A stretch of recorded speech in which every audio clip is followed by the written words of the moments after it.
اعوذ باللہ من الشیطان الرجیم بسم اللہ الرحمن الرحیم۔ السلام علیکم ورحمۃ اللہ وبرکاتہ۔ آج انشاءاللہ تعالی ہم سیکھیں گے لباس کی سنتیں۔ سنت نمبر 1، سفید رنگ کا کپڑا پہننا۔ نمبر 2، قمیص، کرتا یا صدری وغیرہ پہنتے وقت پہلے دایاں ہاتھ آستین میں ڈالنا، پھر بایاں ہاتھ۔ اسی طرح پاجامہ اور شلوار ہو تو پہلے دایاں پاؤں پھر بایاں پاؤں ڈالنا۔ سنت نمبر 3، قمیص، کرتا یا صدری وغیرہ اتارتے وقت پہلے بایاں ہاتھ آستین سے نکالنا، پھر دایاں ہاتھ۔ اسی طرح پاجامہ اور شلوار اتارتے وقت پہلے بایاں پاؤں باہر نکالنا، پھر دایاں پاؤں۔ سنت نمبر 4، پاجامہ، شلوار یا لنگی ٹخنوں سے اوپر نصف پنڈلی پر رکھنا۔ وضاحت: حدیث میں شلوار ٹخنوں سے نیچے لٹکانے والے کے لیے وعید وارد ہوئی ہے کہ اس پر اللہ تعالیٰ قیامت کے دن نظر رحمت نہیں فرمائیں گے، نیز جو حصہ ٹخنوں سے نیچے ہوگا وہ جہنم کی آگ میں جلے گا۔ سنت نمبر 5، نیا کپڑا پہن کر یہ دعا پڑھنا: اللہم لک الحمد انت کسوتنی اسألک خیرہ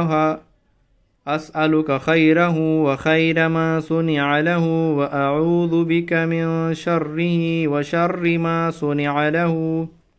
ترجمہ: اے اللہ، آپ ہی کے لیے سب تعریف ہے، جیسا کہ آپ نے یہ کپڑا مجھے پہنایا، میں آپ سے اس کی بھلائی کا اور اس چیز کی بھلائی کا سوال کرتا ہوں جس کے لیے یہ بنایا گیا ہے، اور میں آپ کی پناہ میں آتا ہوں اس کی برائی سے اور اس چیز کی برائی سے جس کے لیے یہ بنایا گیا۔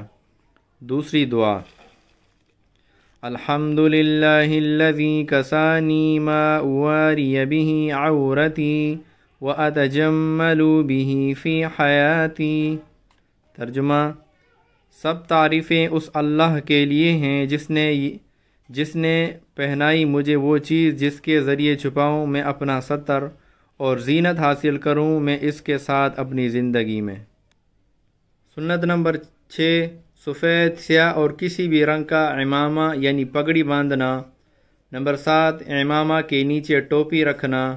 نمبر 8، جوتا پہنتے وقت پہلے دائیں پاؤں میں پہننا، پھر بائیں پاؤں میں، اور اتارتے وقت پہلے بائیں پاؤں سے اتارنا، پھر دائیں پاؤں سے۔ عورتوں کا مصنون لباس۔ عورتوں کے لیے قمیص یا کرتا پہننے میں سنت یہ ہے کہ اس کے آستین پورے ہاتھ تک ہوں، صرف کونیوں تک نہ ہوں۔ جو عورتیں کونیوں تک آستین والی قمیص یا کرتا پہنتی ہیں وہ سخت گناہ گار ہوتی ہیں۔ ایسے لباس میں نماز بھی نہیں ہوتی۔